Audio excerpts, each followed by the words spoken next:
Hello everyone, welcome to our channel Success Edutech. I am Prashant Jadhav. Today we are watching our next point in our second history chapter, Socialism in Europe and the Russian Revolution. The point is now we are discussing making a socialist society. तो ये socialist society कैसे तैयार हुई उसके बारे में हम यहाँ पर डिस्कस करेंगे. During the civil war the Bolsheviks kept industries and bank nationalized. They permitted peasants to cultivate the land and that the being socialized. Bolsheviks used confiscated land to demonstrate what collective works could be. तो इस war के बाद, civil war के बाद क्या हुआ, तो industries और जो बैंक्स थे उनको नेशनलाइज कर दिया, यानी उनका राष्ट्रीयकरण कर दिया. और जो पीजेंट्स थे, जो काम करते थे, मजदूर थे, उनको अपने अधिकार में कुछ ज़मीनें मिली और सभी कुछ ज़मीनों का बंटवारा हो चुका. और क्या काम करना, ये सब कुछ लोगों को समझ में आया. और बंटवारा होने के बाद कौन से ज़मीनों में क्या करना है ये उनको समझ में आया, क्योंकि सभी ज़मीनें उनके अधिकार में आ चुकी थी. Process of centralised planning was introduced. Officials assessed how many economy could work set targets for a 5-year period. On this basis, they made the 5-year plans. The government fixed all prices and promote industrial growth during the first 2 plans. तो उनके सामने एक target, Bolshevik जो सरकार आई थी उनके सामने एक टारगेट था कि इकोनॉमी कैसे बढ़ाई जाए देश की. और जो टारगेट था वो 5 ईयर्स का, वो कैसे यानी सेट कर दिया जाए. ये बहुत से प्रॉब्लम्स थे उनके सामने, तो उन्होंने कुछ प्रॉपर प्लानिंग शुरू की. और ये जो इंडस्ट्रियल ग्रोथ थी वो बढ़ाने के लिए क्या प्लानिंग की वो हम यहाँ पर देखेंगे. तो पहले हम देखेंगे socialist cultivation in a village in the Ukraine. Socialist का जो कल्टिवेशन था विलेज में वो कैसा था, यानी विलेज में क्या थी उनकी रणनीति, काम करने की पद्धति कैसी थी, वो हम यहाँ पर देखेंगे. Commune was set of using 2 farms as a base. The commune consists of 13 families with a total of 70%. तो उन्होंने कुछ 13 फैमिलीज में जो कि 17% यानी लगभग 17 ऐसे लोग, the farms tools taken from the farms were turned over to commune, जो कि काम करने वाले.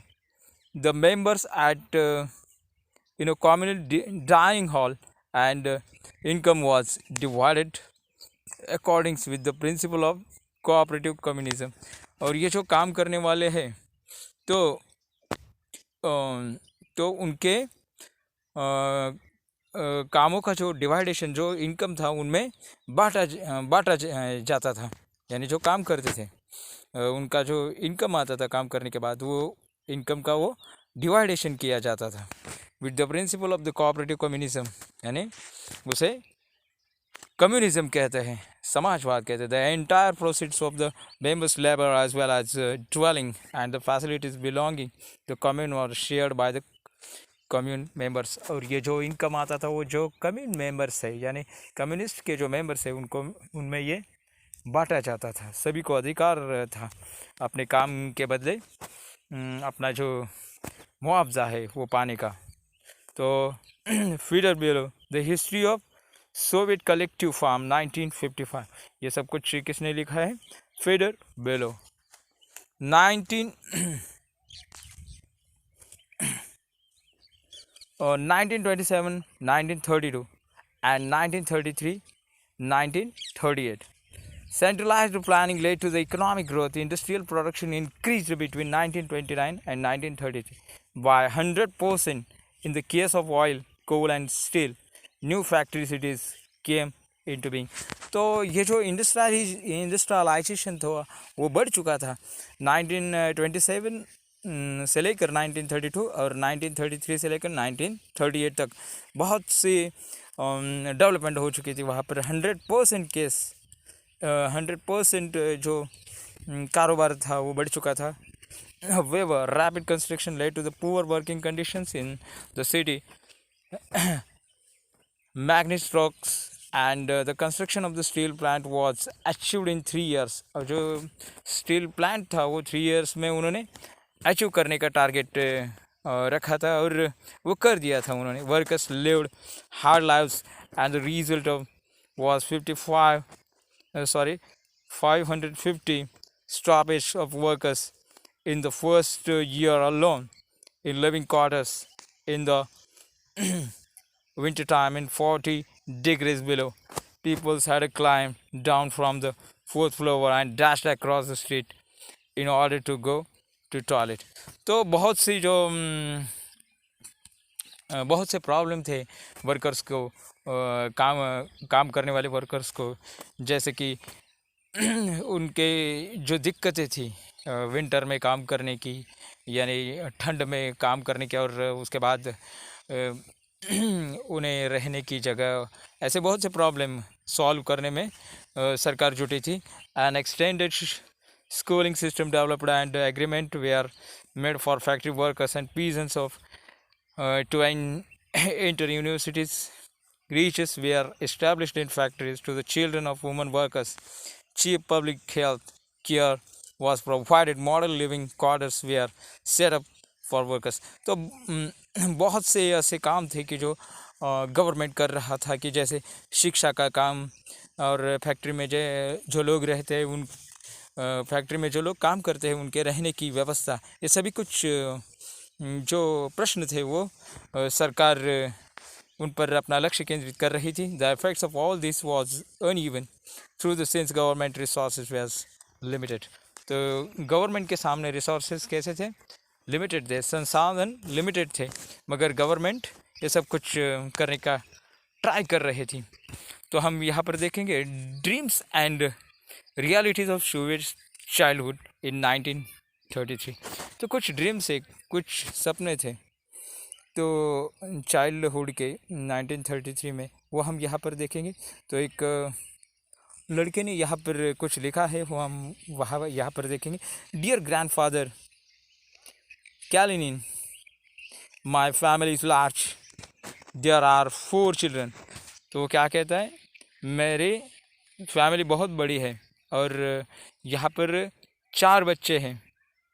We don't have a father. और हमें कौन नहीं है? फादर, यानी हमें पिता नहीं है. He died fighting for the workers' cause. और वो मर गए क्योंकि वर्कर्स के प्रश्न को लेकर कुछ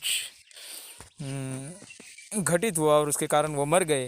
and my mother is ailing. और मेरी मदर अलाइंग यानी ailing. I want to study very much but I can't go to school.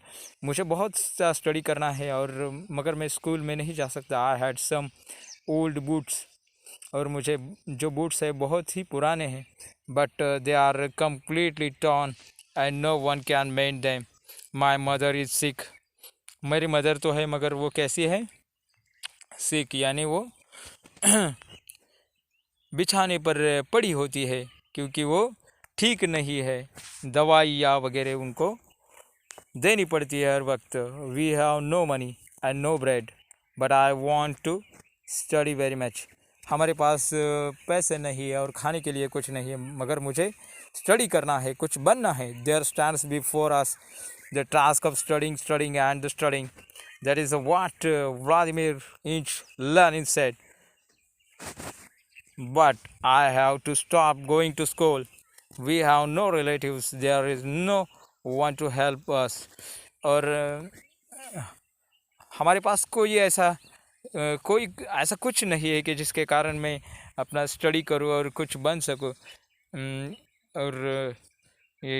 और कोई रिलेटिव्स भी नहीं है, यानी कुछ हमारे रिश्तेदार भी नहीं है कोई. And there is no one help us. और कोई हमें मदद करने वाला भी नहीं है.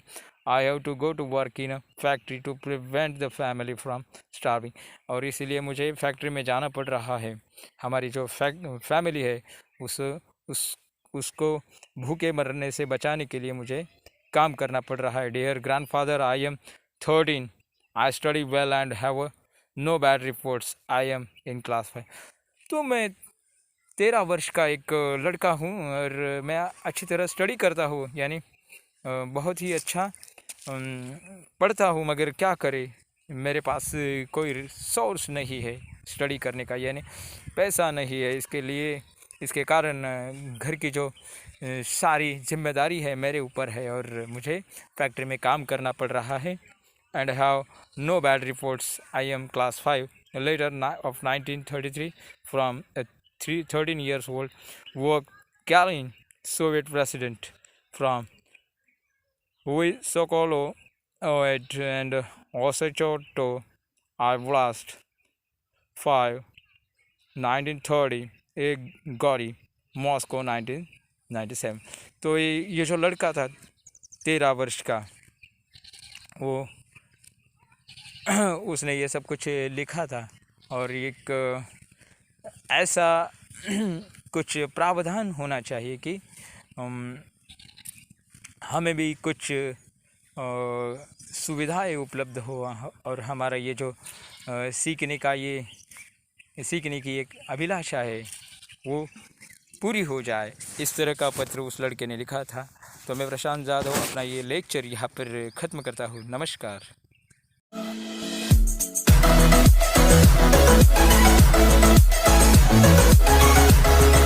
We'll be right back.